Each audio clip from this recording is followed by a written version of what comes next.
Chapter 11. The second planet was inhabited by a conceited man. Ah, ah, I am about to receive a visit from an admirer, he exclaimed from afar, when he first saw the little prince coming. For, to conceited men, all other men are admirers. Good morning, said the little prince. That is a queer hat you are wearing. It is a hat for salutes, the conceited man replied. It is to raise and salute when people claim me. Unfortunately, nobody at all ever passes this way. Yes, said the little prince, who did not understand what the conceited man was talking about. Clap your hands, one against the other, the conceited man now directed him. The little prince clapped his hands. The conceited man raised his hat in a modest salute. This is more entertaining than the visit to the king, the little prince said to himself, and he began to clap his hands, one against the other.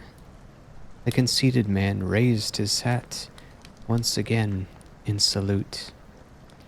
After 5 minutes of this exercise, the little prince grew tired of the game's monotony.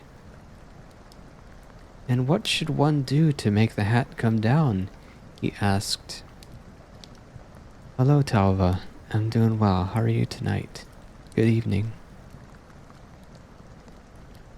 But the conceited man did not hear him. Conceited people never hear anything but praise. Do you really admire me very much? He demanded of the little prince. What does that mean? Admire.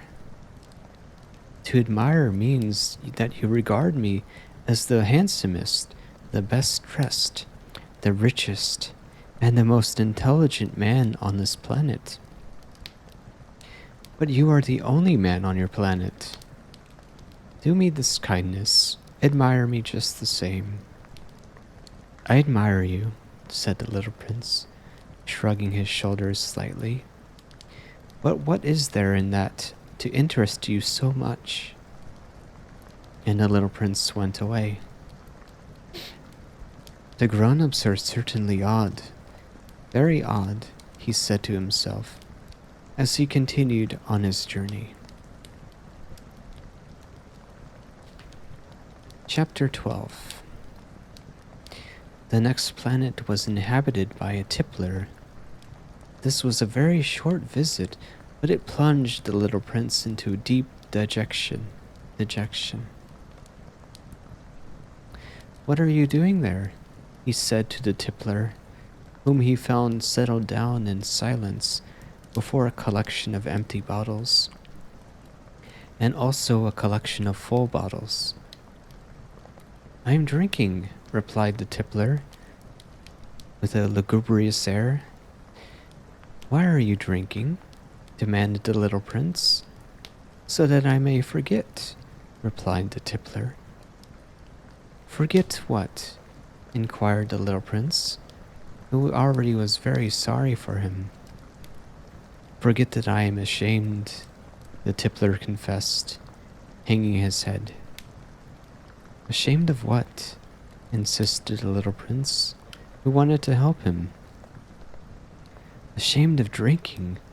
The tippler brought his speech to an end and shut himself up in an impregnable silence.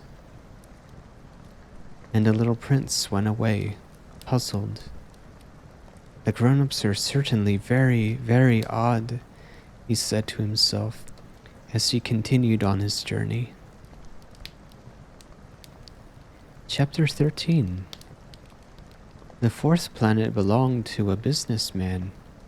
This man was so much occupied that he did not even raise his head at the little prince's arrival. Good morning, the little prince said to him. Your cigarette has gone out. 3 and 2 make 5. 5 and 7 make 12. 12 and 3 make 15. Good morning. 15 and 7 make 22. 22 and 6 make 28. I haven't time to light it again.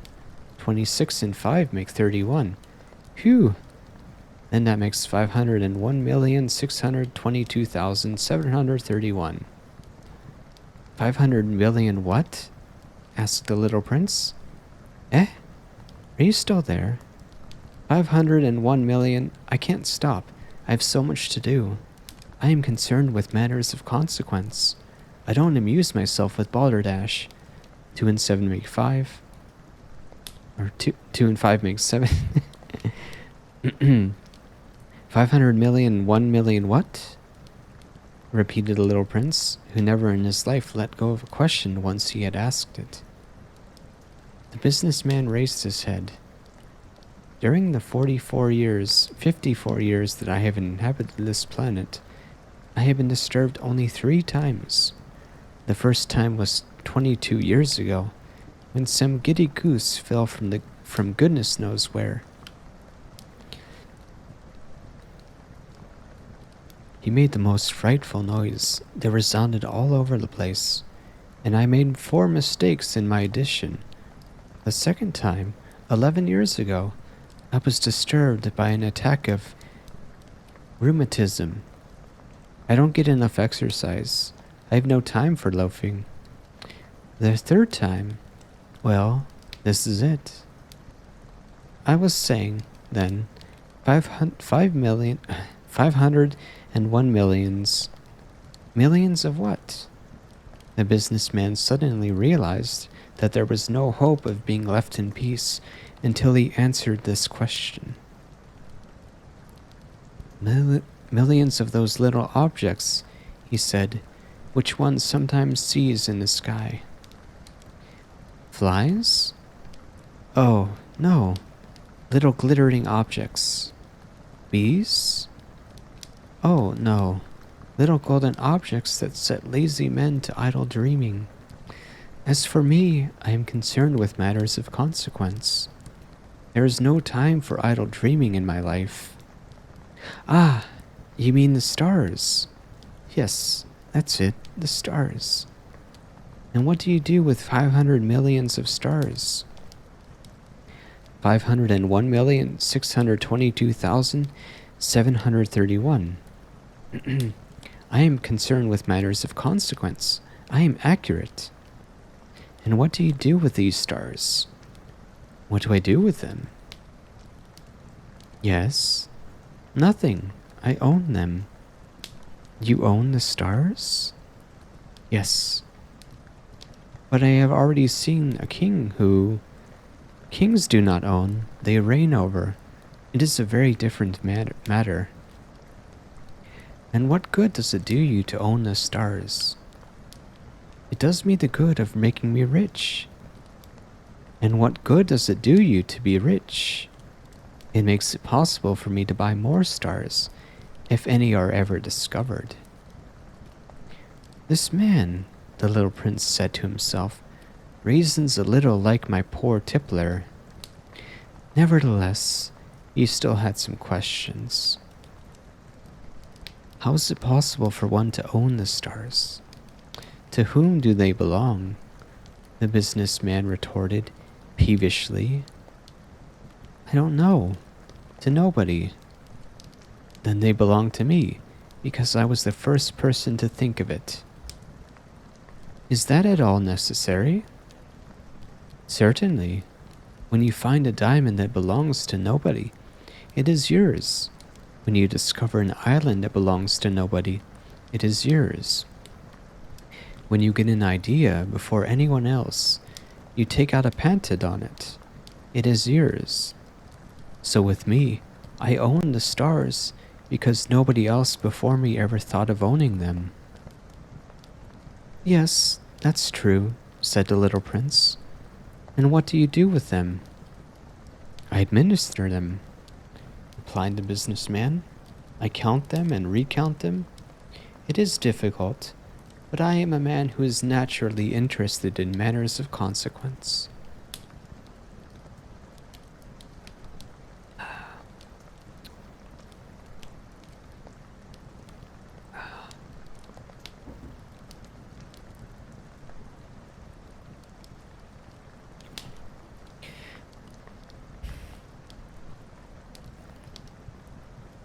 The little prince was still not satisfied.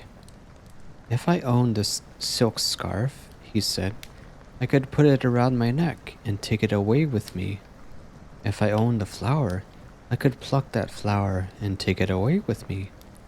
But you cannot pluck the stars from heaven. No, but I can put them in the bank. Whatever does that mean? That means I write the number of my stars on a little paper. And then I put this paper into a drawer and lock it with a key. And that is all? That is enough, said the businessman. It is entertaining, thought the little prince.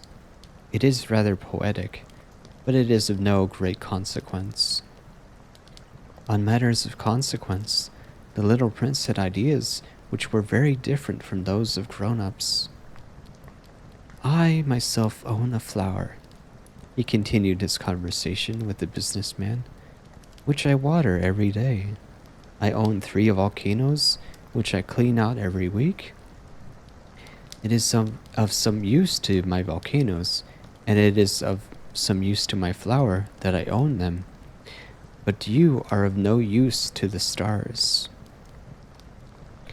The businessman opened his mouth, but he found nothing to say in answer, and the little prince went away.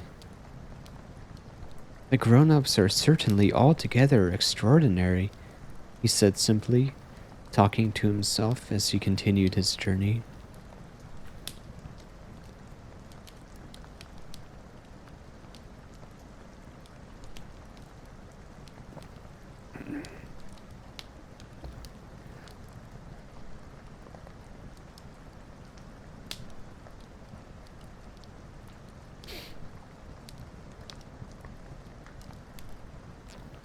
Chapter 14. The 5th planet was very strange. It was the smallest of all. There was just enough room on it for a street lamp and a lamplighter. The little prince was not able to reach any explanation for the use of a street lamp and a lamplighter somewhere in the heavens, on a planet which had no people and not one house. But he said to himself, nevertheless, it may well be that this man is absurd, but he is not so absurd as the king, the conceited man, the businessman, and the tippler. For at least his work has some meaning. When he lights his street lamp, it is as if he brought one more star to life, or one flower. When he puts out his lamp, he sends the flower, or the star, to sleep. That is a beautiful occupation, and since it is beautiful, it is truly useful.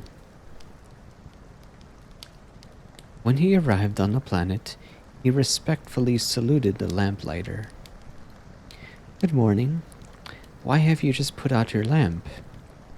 Those are the orders, replied the lamplighter. Good morning. What are the orders? The orders are that I put out my lamp. Good evening. And he lighted his lamp again. But why have you just lighted it again? Those are the orders, replied the lamplighter. I do not understand, said the prince. There is nothing to understand, said the lamplighter. Orders are orders. Good morning. And he put out his lamp. Then he mopped his forehead with a handkerchief decorated with red squares. I follow a terrible profession. In the old days it was reasonable. I put the lamp out in the morning, and in the evening I lit it again. I don't know why it says lighted. I think it's a little bit poorly translated. I had the rest of the day for relaxation and the rest of the night for sleep. And the orders have been changed since that time? The orders have not been changed, said the lamplighter. That is the tragedy. From year to year, the planet has turned more rapidly, and the orders have not changed. Then what? Asked the little prince. Then The planet now makes a complete turn every minute, and I no longer have a single second for repose. Once every minute, I have to light my lamp and put it out. And it's very funny. A day lasts only 1 minute here where you live. It is not funny at all, said the lamplighter. While we have been talking together, a month has gone by. A month? Yes, a month. 30 minutes, 30 days. Good evening. And he lit his lamp again. As the little prince watched him, he felt that he loved this lamplighter who was so faithful to his orders.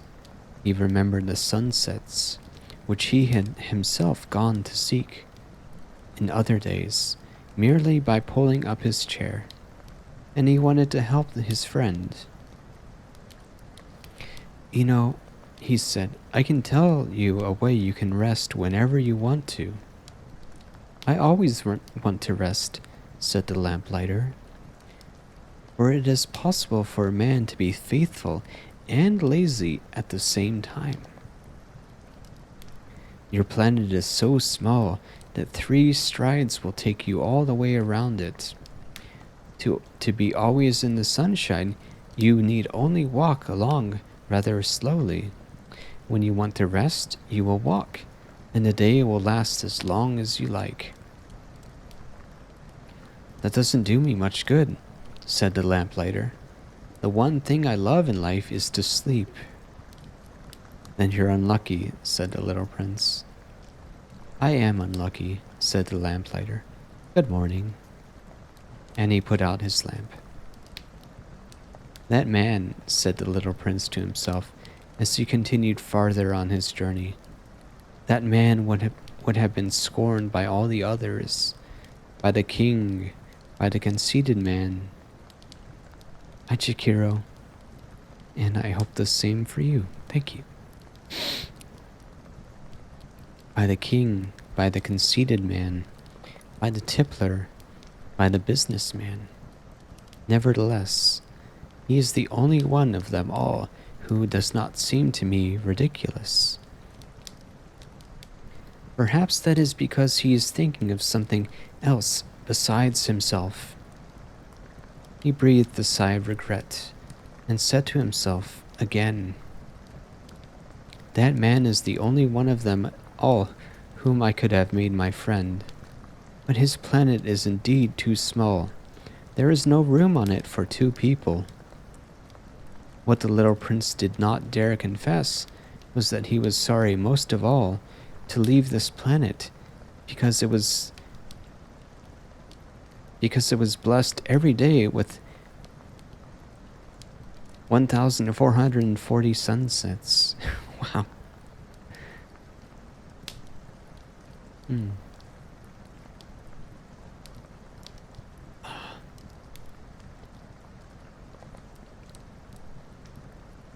Um.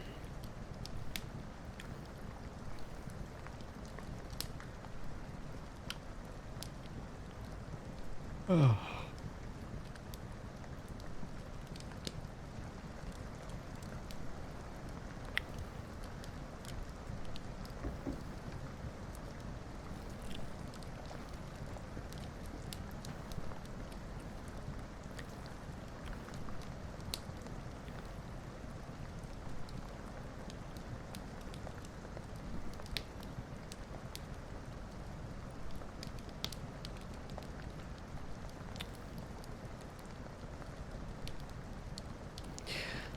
Oh. The 6th planet. Oh, sorry. Chapter 15. The 6th planet was 10 times larger than the last one. It was inhabited by an old gentleman who wrote voluminous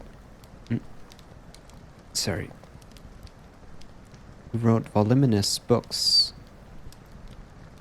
Oh, look, here is an explorer, he exclaimed to himself when he saw the little prince coming.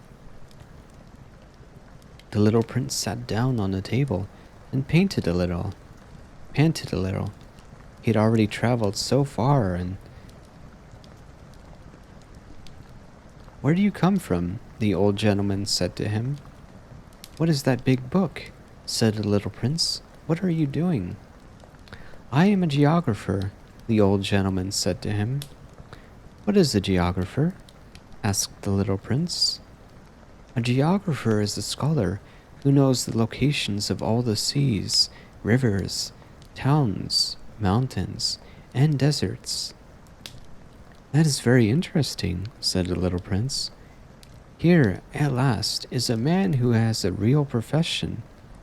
And he cast a look around him at the planet of the geographer. It was the most magnificent and stately planet that he had ever seen. Your planet is very beautiful, he said. Has it any oceans? I couldn't tell you, said the geographer.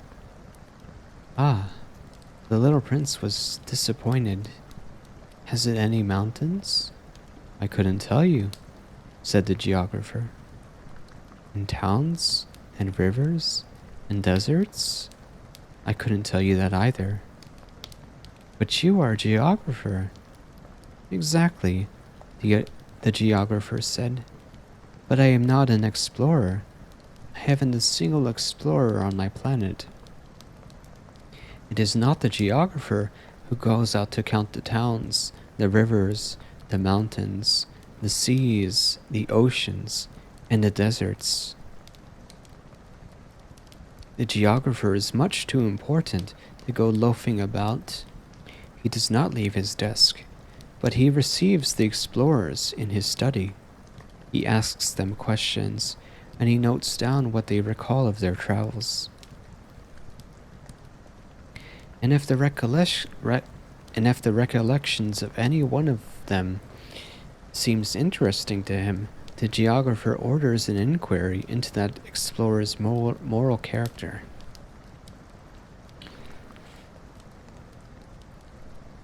Why is that?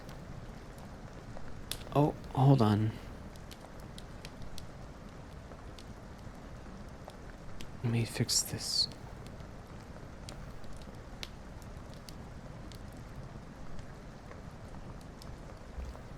No. There we go.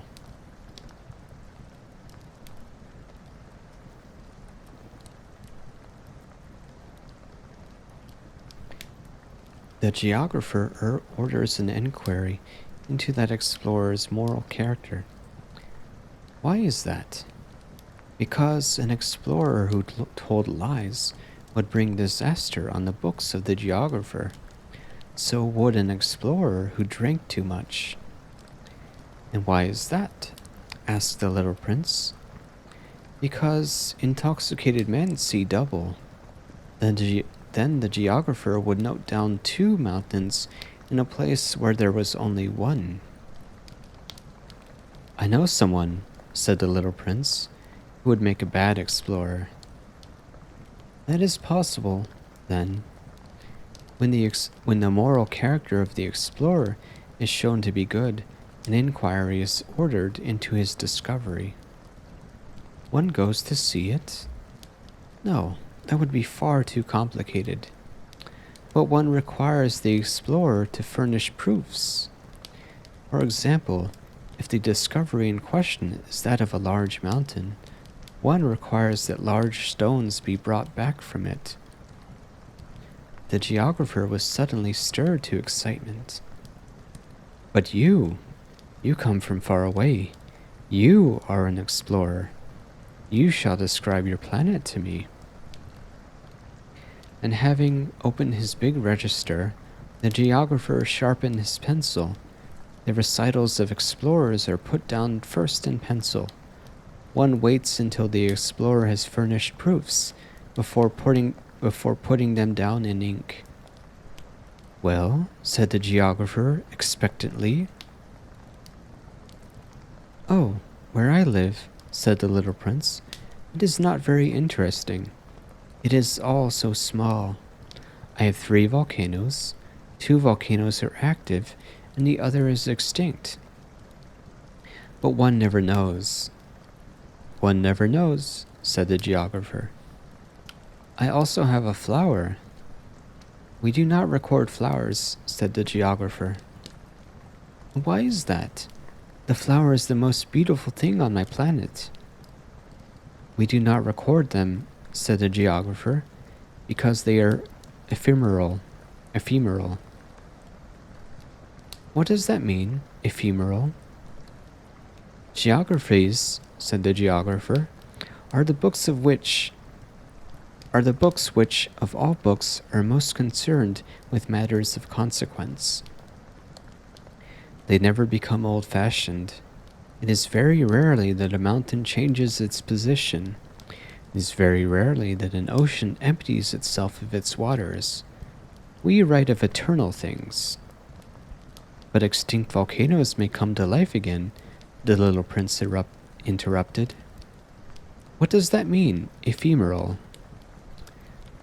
Whether volcanoes are extinct or alive, it comes to the same thing for us, said the geographer. The thing that matters to us is the mountain. It does not change. But what does that mean, ephemeral? Repeated the little prince, who never in his life had let go of a question once he had asked it. It means which is in danger of speedy disappearance. Is my flower in danger of speedy disappearance? Certainly it is. My flower is ephemeral, the little prince said to himself, and she only has 4 thorns to defend herself against the world, and I have left her on my planet, all alone. That was his first moment of regret, but he took the courage once more. What place would you advise me to visit now? He asked. The planet Earth, replied the geographer. It has a good reputation. And thus the little prince went away, thinking of his flower. Chapter 16.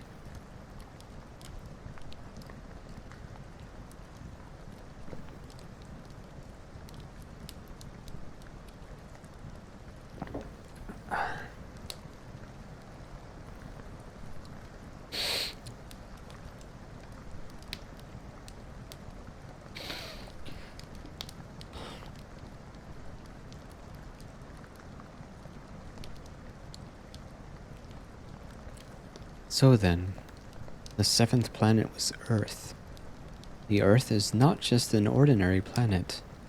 One can count there 111 kings, 7,000 geographers, 900,000 businessmen, 7,500,000 tipplers, 311 million conceited men.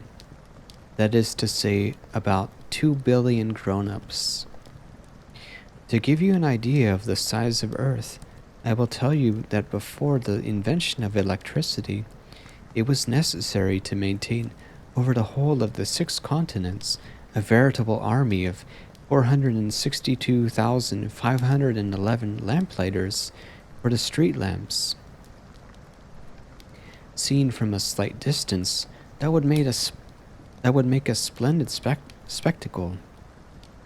The movements of this army would be regulated like those of the ballet and the opera. First would come the turn of the lamplighters of New Zealand and Australia. Having set their lamps alight, these would go off to sleep. Next, the lamplighters of China and Siberia would enter for their steps in the dance, and then they too would be waved back into the wings. After that would come the turn of the lamplighters of Russia and the Indies, then those of Africa and Europe, then those of South America, then those of Why does it repeat? And then those of North America. And never would they make a mistake in the order of their entry upon the stage. It would be magnificent. Only the man who was in charge of the single lamp at the North Pole and his colleague who was responsible for the single lamp at the South Pole, only these two would live free from toil and care. They would be busy twice a year. Chapter 17. How's everyone doing?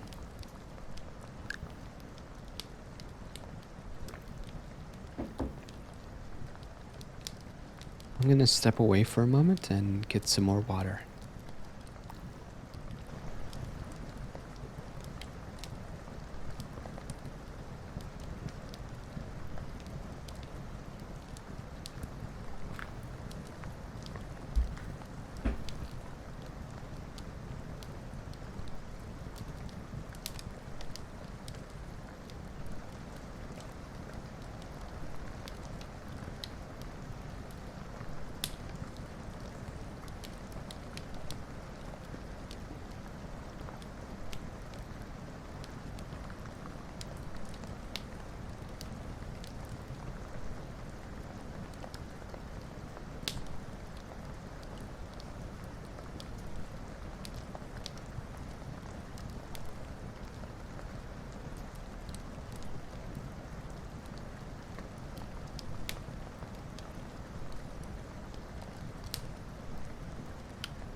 Thank you.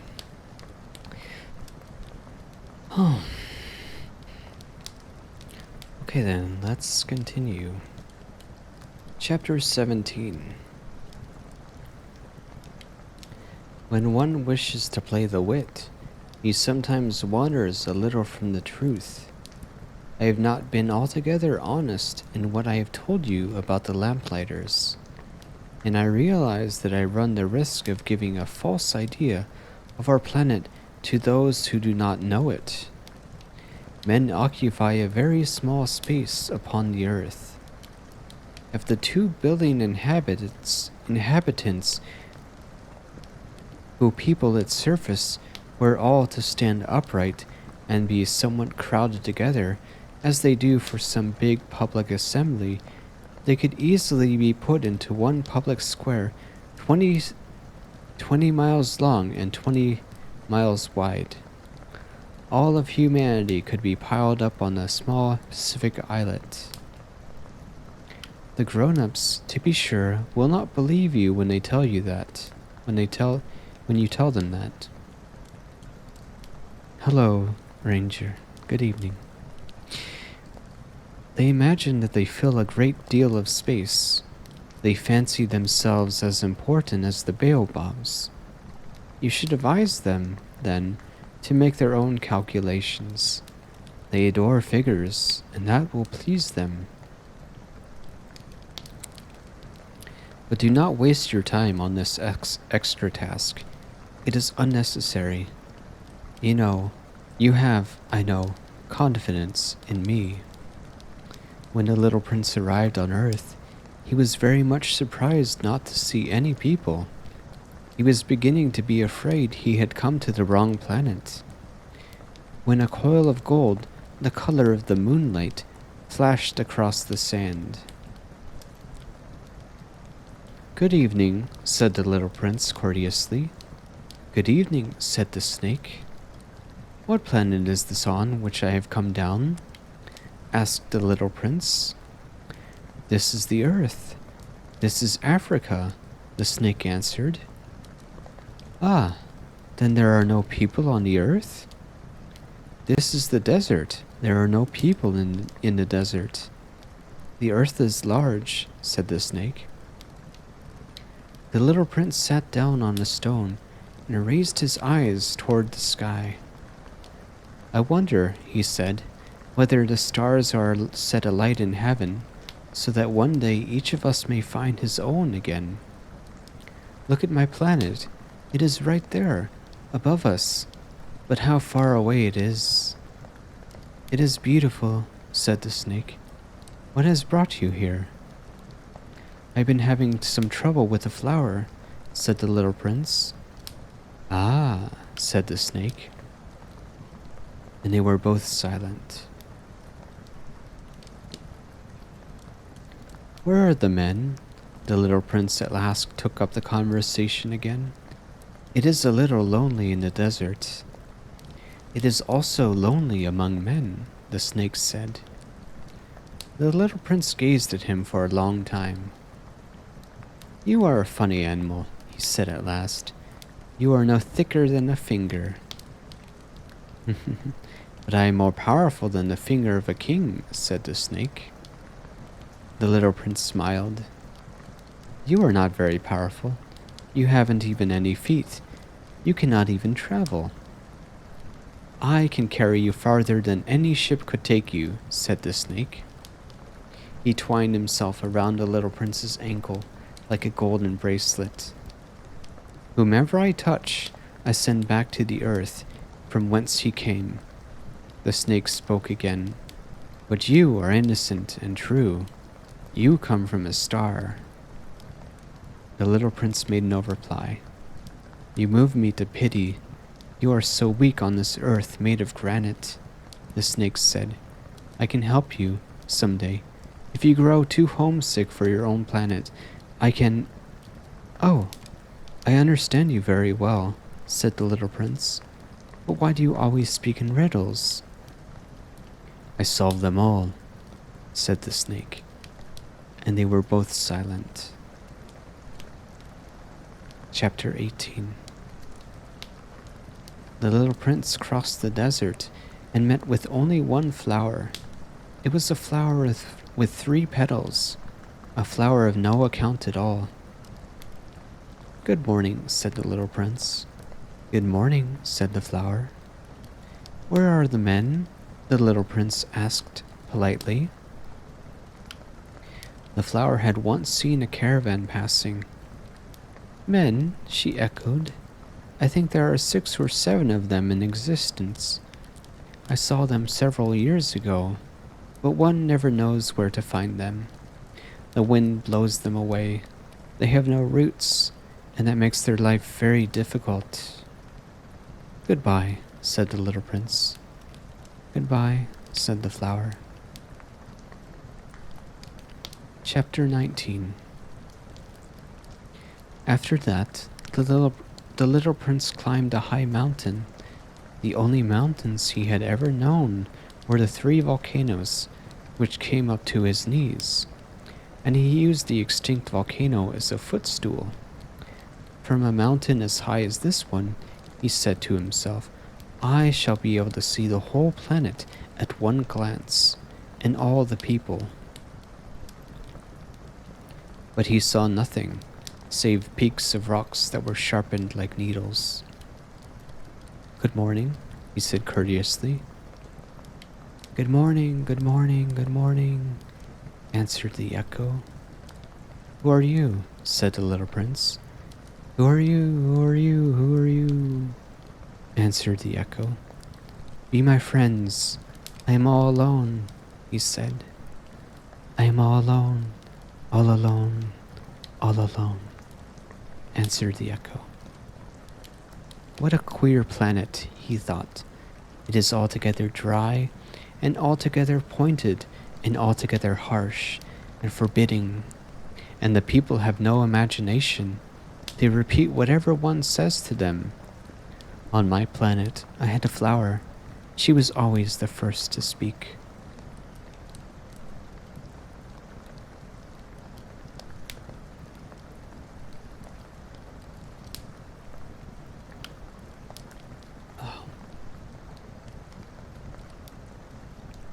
But it happened.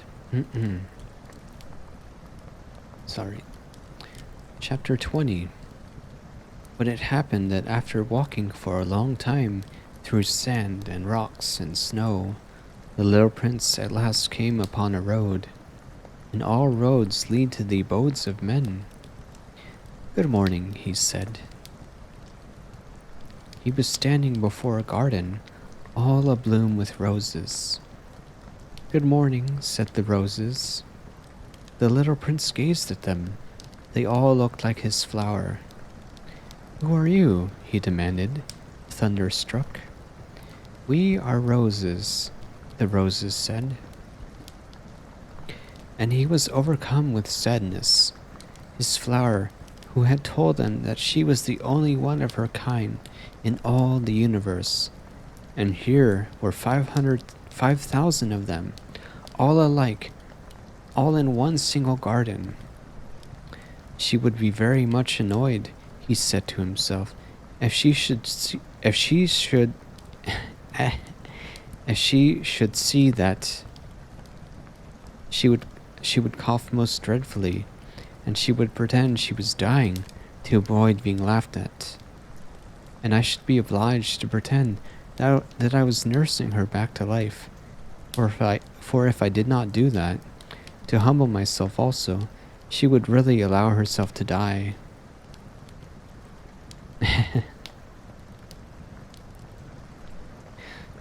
Then he went on with his reflections.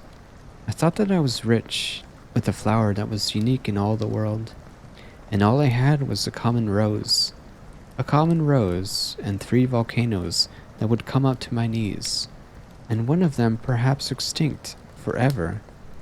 That doesn't make me a very good prince. And he lay down in the grass and cried.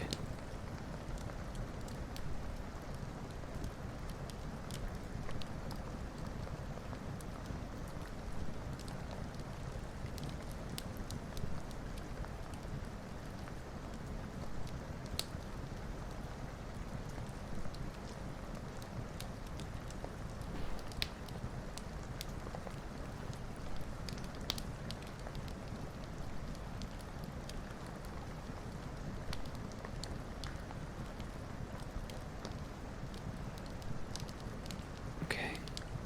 Chapter 21. It was then that the fox appeared. "Good morning," said the fox. "Good morning," the little prince responded politely, although when he turned around, he saw nothing.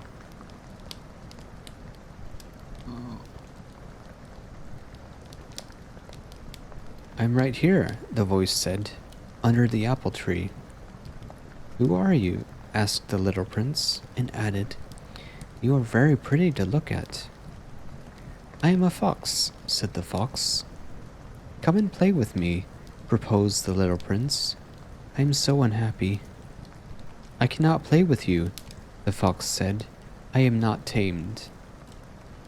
"Ah, please excuse me," said the little prince. But after some thought, he added, "What does that mean?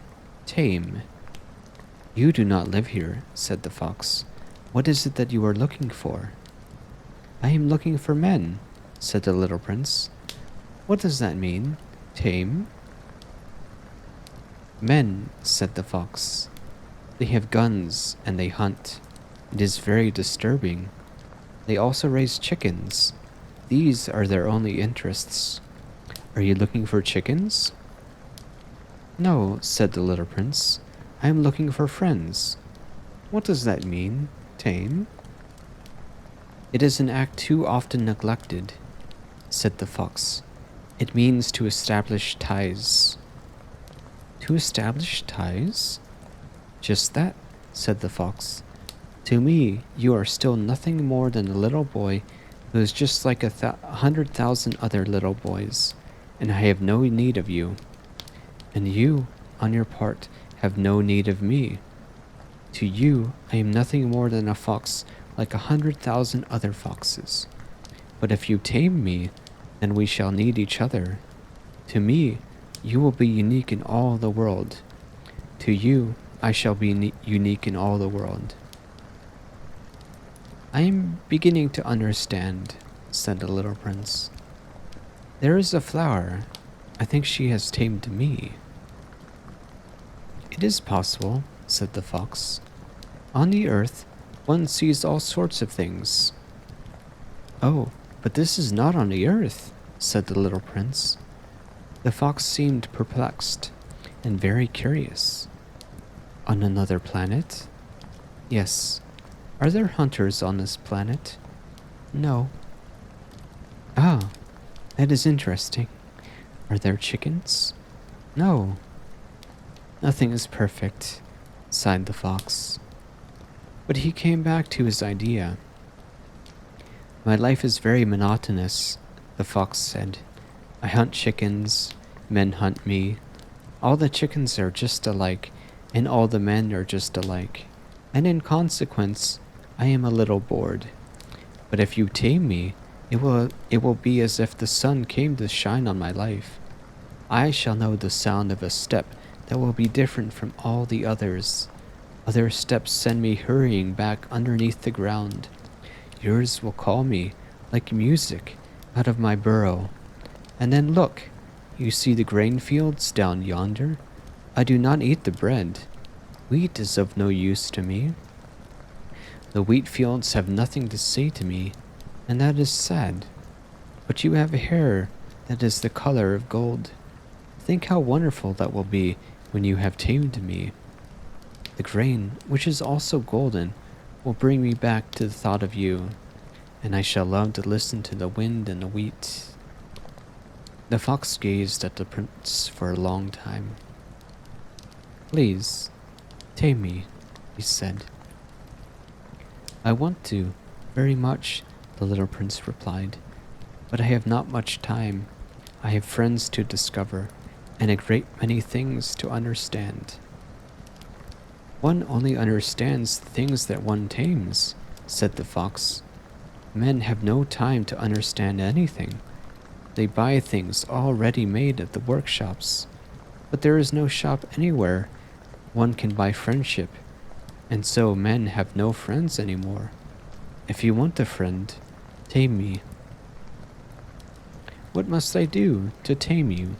Asked the little prince. You must be very patient, replied the fox. First, you will sit down at a little distance from me, like that, in the grass. I shall look at you out of the corner of my eye, and you will say nothing. Words are the source of misunderstandings. But you will sit a little closer to me every day. The next day, the little prince came back. It would have been better to come back at the same hour, said the fox. If, for example, you have come at 4 o'clock in the afternoon, then at 3 o'clock I shall begin to be happy. I shall feel happier and happier as the hour advances. At 4 o'clock, I shall already be worrying and jumping about. I shall show you how happy I am. But if you come at just any time, I shall never know at what hour my heart is to be ready to greet you. One must observe the proper rites. What is a rite? Asked the little prince. Those are also actions, too, which are often neglected, said the fox. They are what make one day different from other days, 1 hour different from other hours. There is a rite, for example, among my hunters. Every Thursday they dance with the village girls.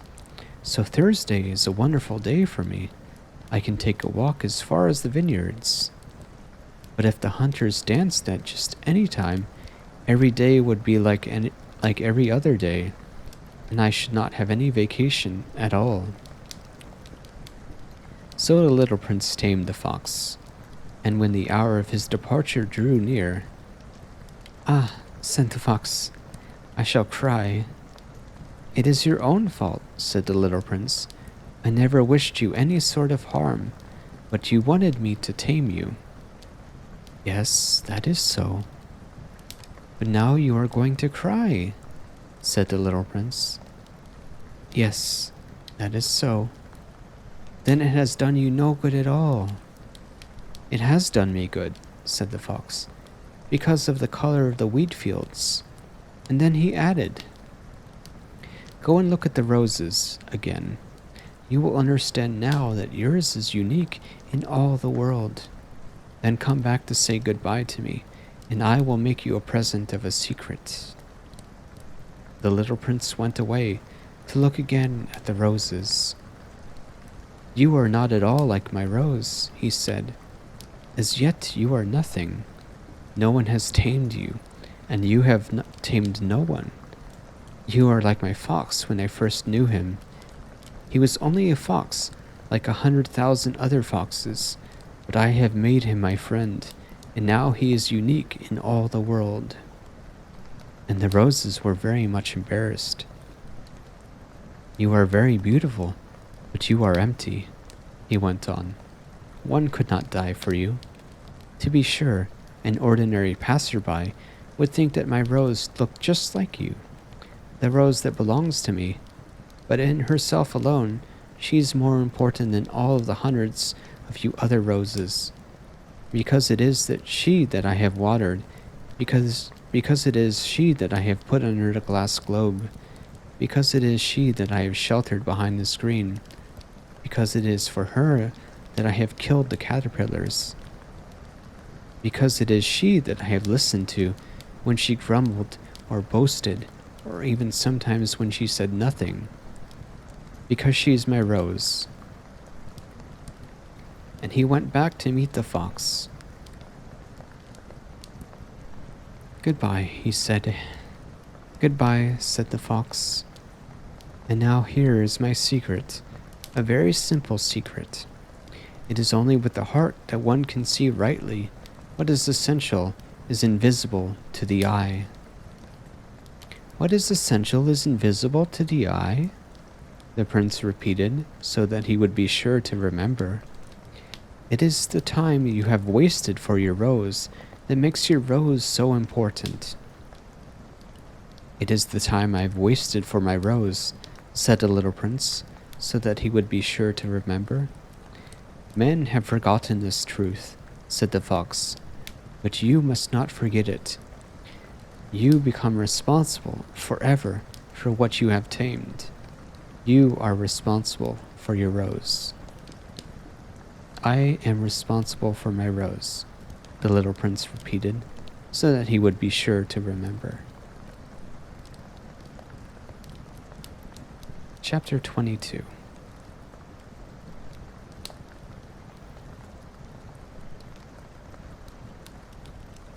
One moment.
Amy SS. Thank you for the follow.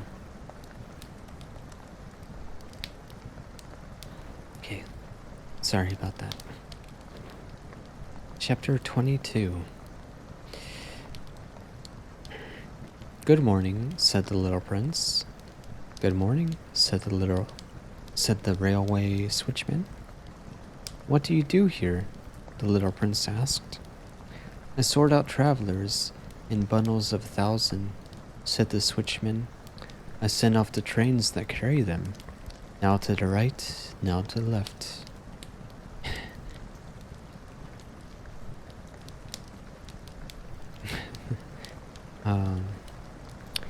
And a brilliantly lighted express train shook the switchman's cabin as it rushed by with a roar like thunder.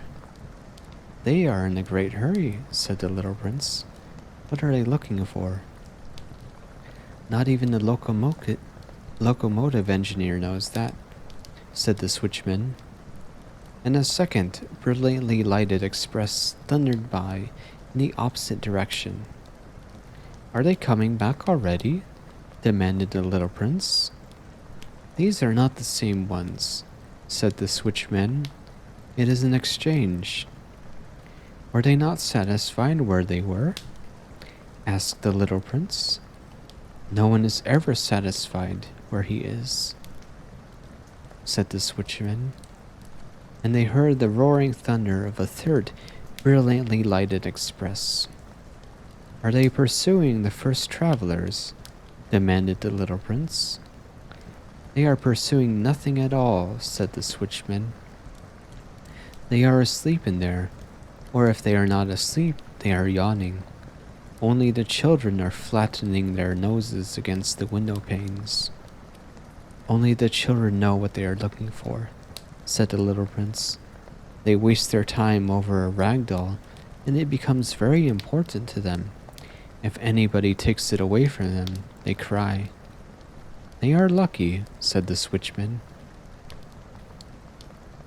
Chapter 23. Good morning, said the little prince. Good morning, said the merchant. This was a merchant who sold pills that had been invented to quench thirst. You need only swallow 1 pill a week, and you would feel no need of anything to drink. Why are you selling those? Asked the little prince. Because they save a tremendous amount of time, said the merchant. Computations have been made by the experts. With these pills, you save 53 minutes in every week. And what do I do with those 53 minutes? Anything you like. As for me, said the little prince to himself, if I had 53 minutes to spend as I liked, I should walk at my leisure toward a spring of fresh water.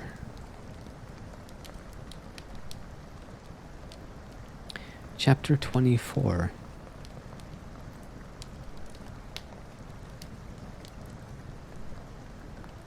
It was now the 8th day since I had my accident in the desert, and I had listened to the story of the merchant as I was drinking the last drop of my water supply. Ah, I said to the little prince, these memories of yours are very charming, but I have not yet succeeded in repairing my plane. I have nothing more to drink, and I too should be very happy if I could walk at my leisure toward a spring of fresh water. My friend the fox, the little prince said to me, my dear little man, this is no longer a matter that has anything to do with the fox.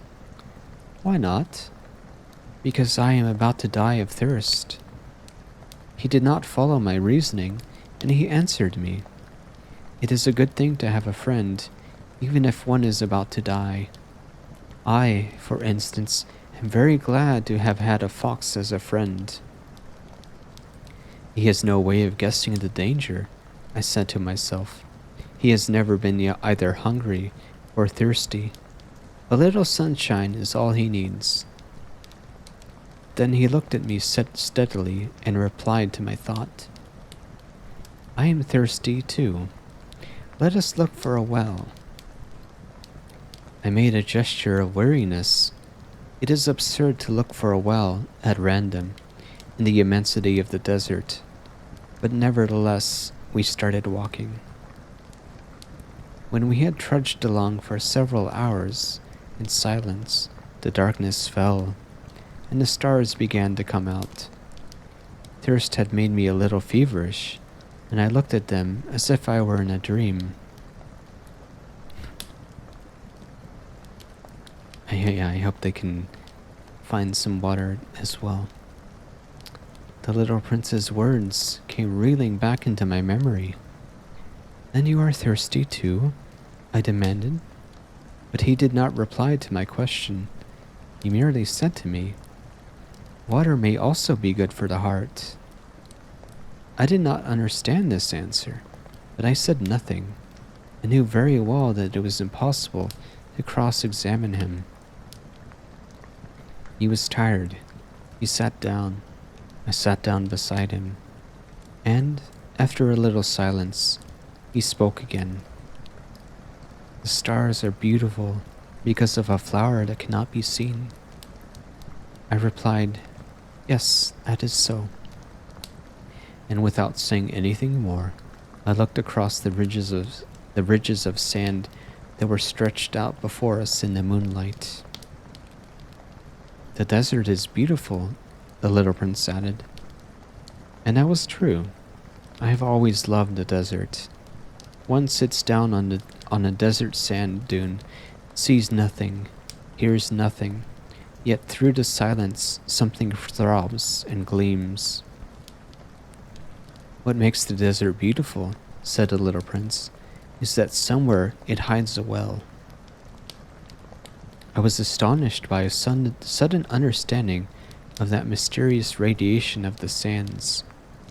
When I was a little boy, I lived in an old house, and legend told us that a treasure was buried there. To be sure, no one had ever known how to find it. Perhaps no one had even looked for it. But it cast an enchantment over that house. My home was hiding a secret in the depth of its heart. "Yes," I said to the little prince, "the house, the stars, the desert, what gives them their beauty is something that is invisible." "I am glad," he said, "that you agree with my fox." As the little prince dropped off to sleep, I took him in my arms and set out walking once more. I felt deeply moved and stirred. It seemed to me that I was carrying a very fragile treasure. It seemed to me, even, that there was nothing more fragile on all of the earth. In the moonlight, I looked at his pale forehead, his closed eyes, his locks of hair that trembled in the wind, and I said to myself, "What I see here is nothing but a shell. What is most important is invisible." As his lips opened slightly with the suspicious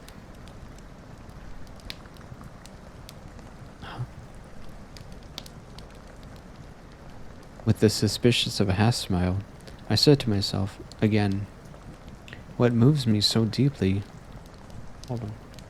about this little prince who is sleeping here is his loyalty to a flower, the image of a rose that shines through his whole being like the flame of a lamp, even when he is asleep." And I felt him to be more fragile still.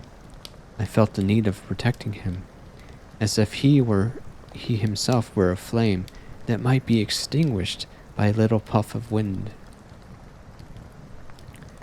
And as I walked on so, I found the well at daybreak.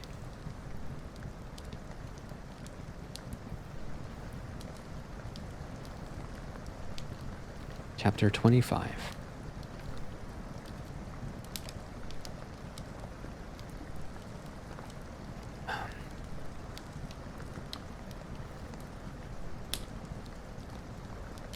"Men," said the little prince, set out on their way in express trains, but they do not know what they are looking for. Then they rush about and get excited and turn round and round." And he added, "It is not worth the trouble."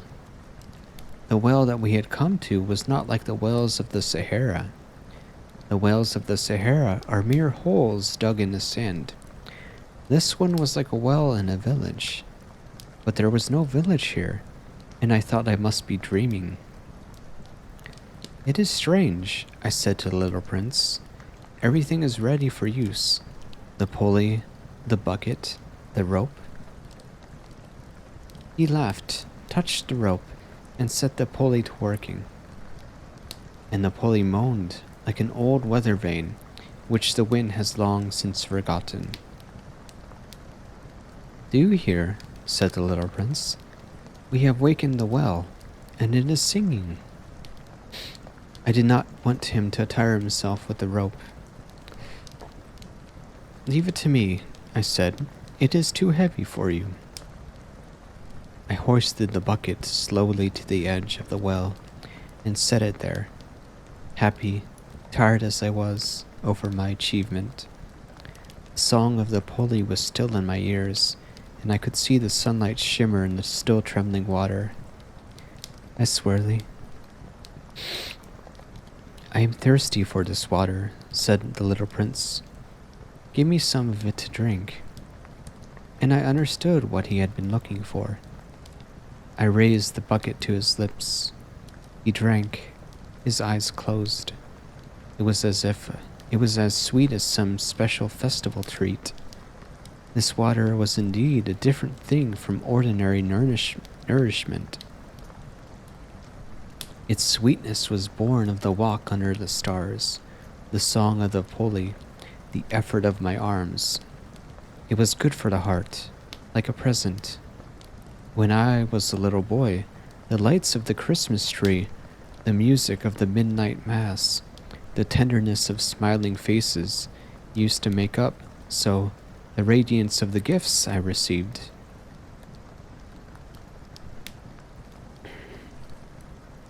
The men where you live, said the little prince, rape 5,000 roses in the same garden, and they do not find in it what they are looking for.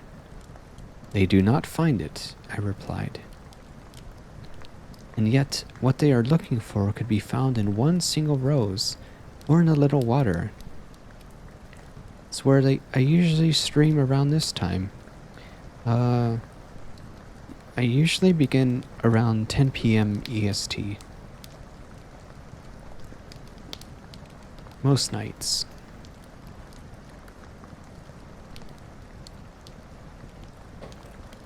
Hold on.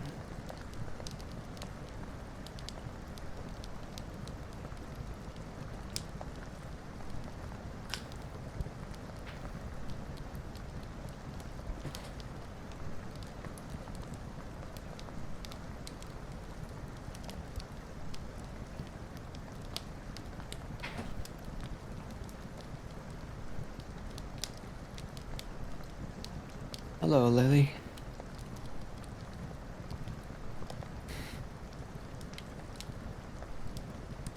And the little prince added, but the eyes are blind.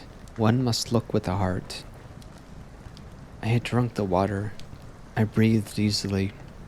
At sunrise, the sand is the color of honey, and that honey color was making me happy, too. What brought me, then, this sense of grief? You must keep your promise, said the little prince, softly, as he sat down beside me once more. What promise? You know, a muzzle for my sheep. I am responsible for this flower. I took my rough drafts of the drawing out of my pocket. The little prince looked them over and laughed as he said, Your baobabs, they look a little like cabbages. Oh, I had been so proud of my baobabs. Your fox, his ears look like little horns, and they are too long. And he laughed again. You are not fair, little prince, I said. I don't know how to draw anything except boa constrictors from the outside and boa constrictors from the inside. Oh, that will be all right, he said. Children understand. So then I made a pencil sketch of the muzzle, and as I gave it to him, my heart was torn. You have plans I do not know about, I said. But he did not answer me. He said to me instead, You know, my descent to the earth, tomorrow will be its anniversary. Thank you for the follow, Blazon. Then, after a silence, he went on. I came down very near here, and he flushed, and once again, without understanding why, I had a queer sense of sorrow. One question, however, occurred to me.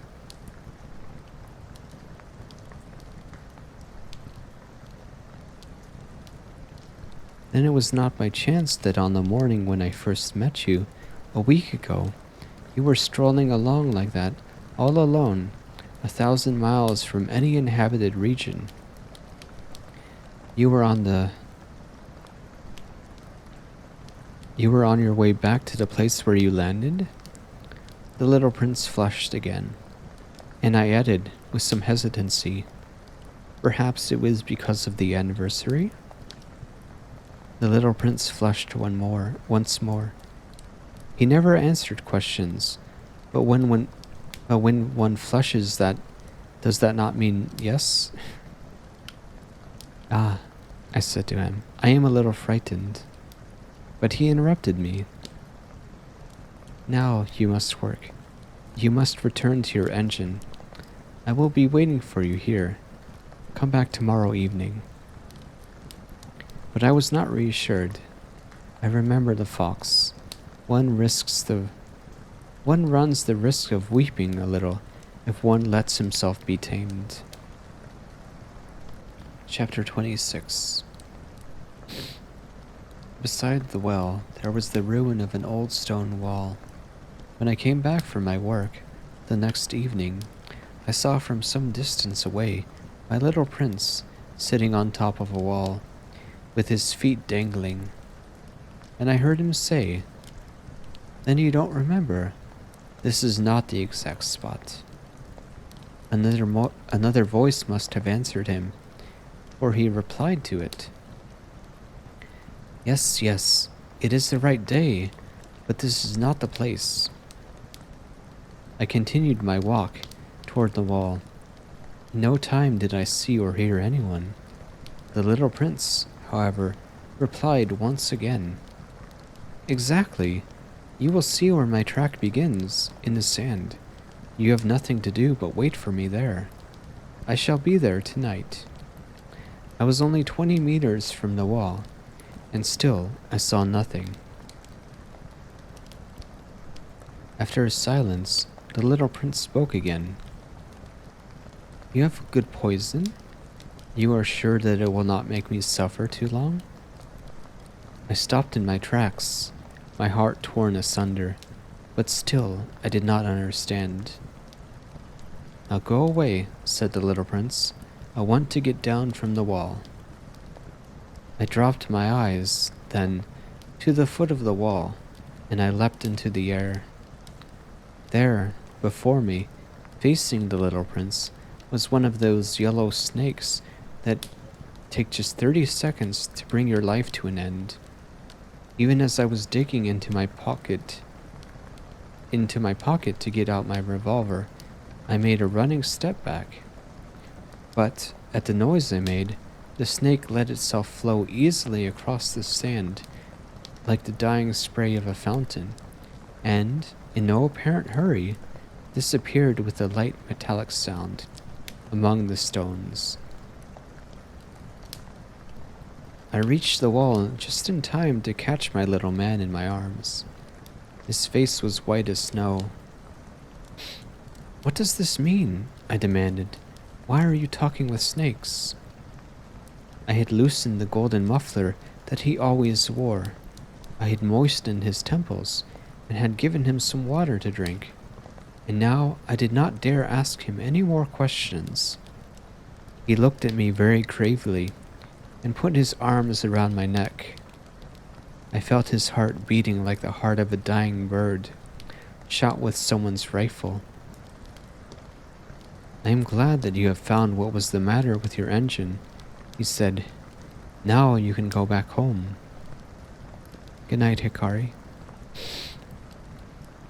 How do you know about that?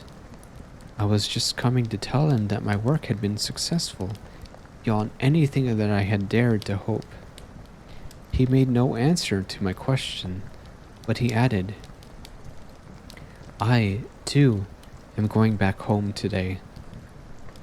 Then, sadly, it is much farther, it is much more difficult.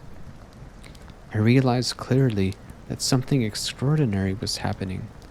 I was holding him close in my arms, as if he were a little child, and yet it seemed to me that he was rushing headlong toward an abyss from which I could do nothing to restrain him. His look was very serious, like someone lost far away. I have your sheep, and I have the sheep's box. Thank you for the follow. And I have the muzzle. And he gave me a sad smile. I waited for a long time. I could see that he was reviving, little by little. Dear little man, I said to him, you are afraid. He was afraid. There was no doubt about that. But he laughed lightly. I shall be much more afraid this evening. Once again, I felt myself frozen by the sense of something irreparable. And I knew that I could not bear the thought of never hearing that laughter any more. For me, it was like a spring of fresh water in the desert. Little man, I said, I want to hear you laugh again. But he said to me, tonight it will be a year. My star, then, can be found right above this place where I came to the earth a year ago. Little man, I said, tell me that it is only a bad dream, this affair of the snake and the meeting place and the star. But he did not answer my plea. He said to me instead, the thing that is important is the thing that is not seen. Yes, I know. It is just as it is with the flower. If you love a flower that lives on a star, it is sweet to look at the sky at night. All the stars are abloom with flowers. Yes, I know.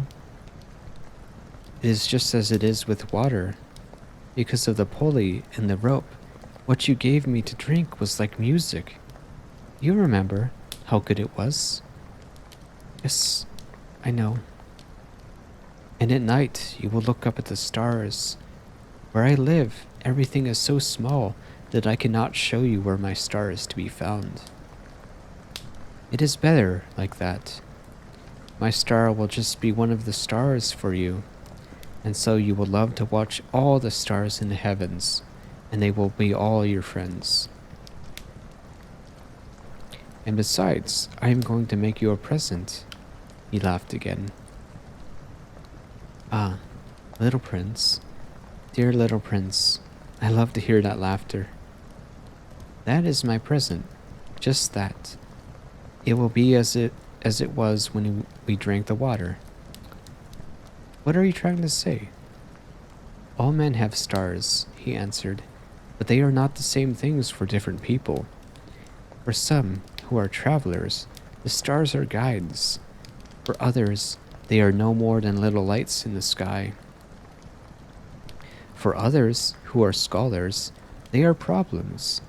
For my businessmen, they were wealth. But all these stars are silent. You alone, will have the stars as no one else has them. What are you trying to say? In one of the stars I shall be living. In one of them I shall be laughing. And so it will be as if all the stars were laughing when you look at the sky at night. You, only you, will have stars that can laugh. And he laughed again.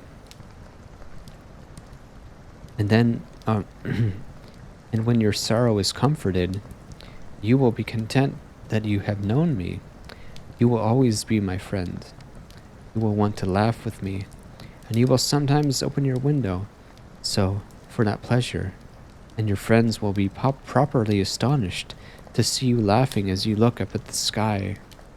Then you will say to them, "Yes, the stars always make me laugh," and they will think you are crazy. It will be a very shabby trick that I shall have played on you. And he laughed again. It will be as if, in place of the stars, I had given you a great number of little bells that knew how to laugh. And he laughed again. Then he quickly became serious. "Tonight, you know, do not come," said the little prince. "I shall not leave you," I said. "I shall look as if I were suffering. I shall look a little as if I were dying. It is like that. Do not come to see me. It is not worth the trouble. I shall not leave you." But he was worried. "I tell you, it is also because of the snake. He must not bite you. Snakes, they are malicious creatures. This one might bite you just for fun. I shall not leave you." But a thought came to reassure him. It is true that they have no more poison for a second bite. That night, I did not see him set out on his way. He got away from me without making a sound.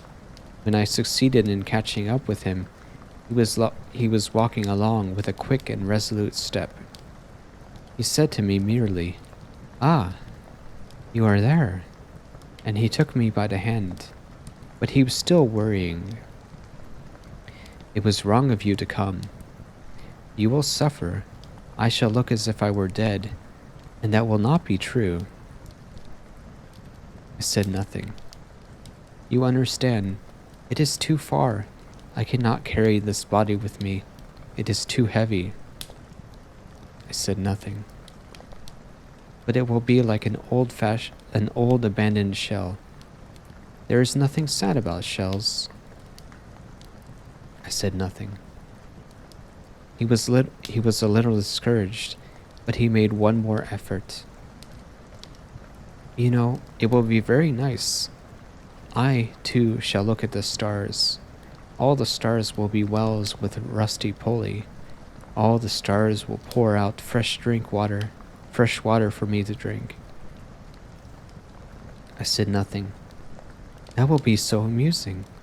You will have 500 million little bells, and I shall have 500 million springs of fresh water." And he too said nothing more, because he was crying.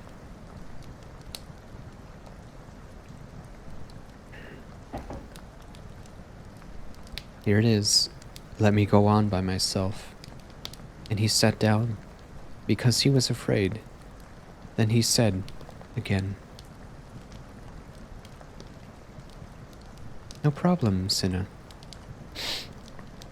Nearly done."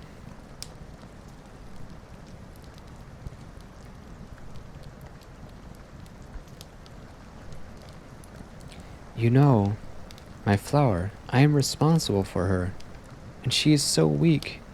She is so naive. She has 4 thorns, of no use at all, to protect herself against all the world." I too sat down because I was not able to stand up any longer. "There now, that is all."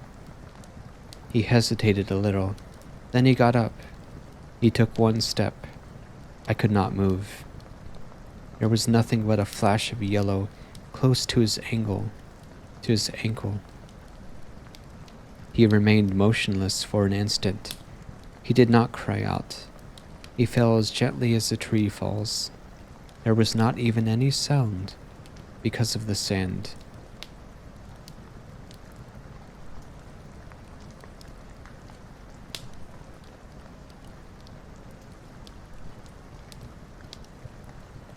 Chapter 27. And now, 6 years have already gone by. I have never yet told this story. Hi, Emmy.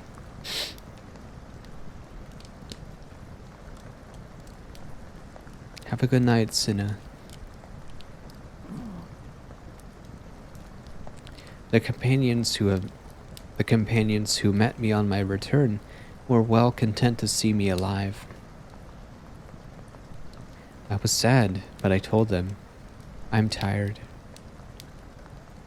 Now my sorrow is comforted a little. That is to say, not entirely, but I know that he did not go back to his planet.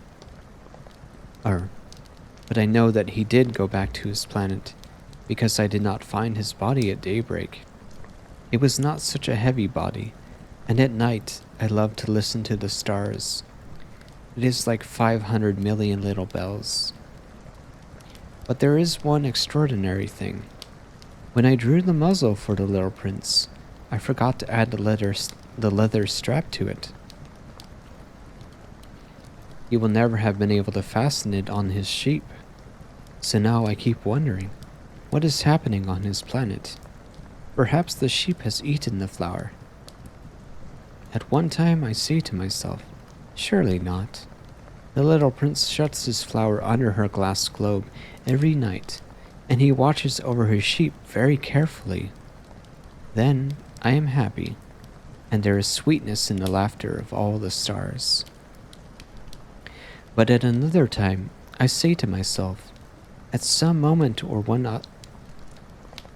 other one is absent-minded, and this is so poorly written, I'm sorry, or poorly translated. At some moment or other one is absent-minded, and that is enough. On some one evening he forgot the glass globe, or the sheep got out without making any noise in the night, and the little bells are changed to tears. Here, then, is a great mystery. For you, who also love the little prince, and for me, nothing in the universe can be the same if somewhere, we do not know where, a sheep that we never saw has eaten a rose. Look up at the sky. Ask yourselves, is it a yes or no? Has the sheep eaten the flower? And you will see how everything changes. And no grown-up will ever understand that this is a matter of so much importance. This is, to me, the loveliest and saddest landscape in the world. It is the same as that on the preceding page, but I have drawn it again to impress it on your memory. It is here that the little prince appeared on earth and disappeared. Look at it carefully so that you will be sure to recognize it in case you travel someday to the African desert. And if you should come upon this spot, please do not hurry on. Wait for a time, exactly under the star. Then, if a little man appears who laughs, who has golden hair, and who refuses to answer questions, you will know who he is. If this should happen, please comfort me. Send me word that he has come back.